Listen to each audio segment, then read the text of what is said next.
how a medium changed my life. It's more than the obvious. It's more than the obvious. My brother died. I go to a spiritualist church in Syracuse, New York, and a medium, a very gifted medium. I've actually never seen anyone like her since then. Some that come close. Named Margaret Tice, confirmed to me and my mother that yes, you're in communication with your brother. It's him. After 3 months, I was sure, because every week I was sort of skeptical. At the beginning, my mother was a little bit more than skeptical. She was cynical. But I would say after 2 weeks, only once a week, I was sure it was him. But it took me a little longer. I researched the subject and finally came away from the conclusion, yes, that is my brother. But before I get into the story even more, if this is the first time you're at this channel, take a look around. Subscribe to the channel and don't forget the little bell so you get notifications when new videos are here. It doesn't cost you anything to subscribe. It's not HBO, it's not Netflix, it's free. And do me a favor, hit a like, hit the thumbs up, hit the like. Even if you don't like it, hit the like. Because in YouTube, you know how these software works. People are liking this, let's send it to other people. You can help get the word out. So subscribe, little bell, and the thumbs up. Thanks. Now let's get back. So after 3 or 4 months, where I was sure it was him, my vision, I was like 18, 19 years old, a freshman in college at Syracuse University. I would go to the library and I would read books about psychic phenomena, mediumship, spiritualism, spiritism, Allan Kardec. And hey, this is for real. And so if this is for real, and it is for real, my brother's life continues, and so does mine, and so does yours. And we are responsible for our own way in this world. I was always taught in Catholic school, say the Rosary, Hail Marys, Our Fathers, go to confession, the ritual. No, it's much more than the ritual. It's our actions, it's our deeds. It's how we integrate in the world. That's one of the first things that change. And then one night, I think about after 2 or 3 months, she said, your brother did not have to come back. He's a spirit of one of the highest degrees, but he came back on a mission. The mission has something to do with you. Well, in Brazil, I wrote 6 books on this subject. Stories, okay? Not scholarly books. Stories about reincarnation, life after death. And she said that about he didn't have to come back.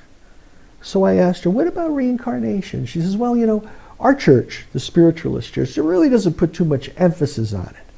We believe that, she said, the officials believe that you live your life here on earth. You're at the highest level earth can offer. So then you move on. You don't have to come back here. You evolve, or on the spiritual side, or in another vibration, but you don't have to necessarily come back here. Now, spiritists, the Kardec spirits, believe you have to come back here. But you know something? It really doesn't make a difference. It really doesn't make a difference. The important thing is the continuation, the evolution, the growing, the learning. That also changed the way I think. I remember years later after this, I was out having a drink with some friends and I told the story about the, more specific than I'm getting into here, about Mrs. Tice and the communications from my brother and the 3 months experience. And one of the girls said, oh my God, I don't even want to hear this. I said, why not? Because it would force me to change the way I live my life. It would force me to change the way I think. And I understand what she meant. If you live your life following the rituals or whatever faith you have, or following no rituals of no faith you have, it makes things a lot easier, doesn't it?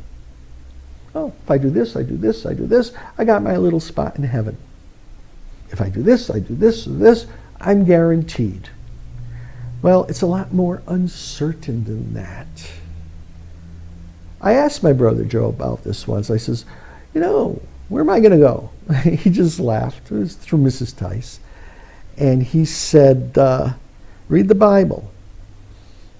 In my Father's house, or my Father's mansion, there are many rooms, or whatever, okay? You know what I'm saying. And that's true. And I remember one day, one of the last times I went to see her, I asked to talk to my grandmother, because when my grandmother was alive, after my brother died, she came to stay with us for a while, my mother. And we started going to this spiritualist church. She would call us the Holy Rollers. Well, what did the Holy Rollers say now?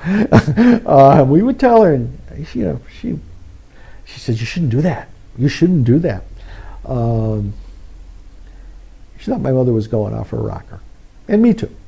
But anyway, she had passed away, and I asked to speak to her, and the first thing out of her mouth is, Mrs. Tice's mouth, your grandmother wants you to know that you and your mother are on the right path, but there are so many, many, many more things you have to know that you don't know about. Why? Because we're probably not ready to know it.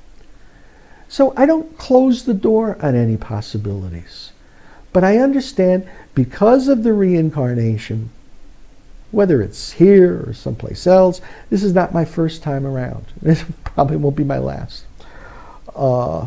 That I and you we're like a quilt, a patch quilt, okay? Different colors, different shapes, different sizes, but all together in one fabric.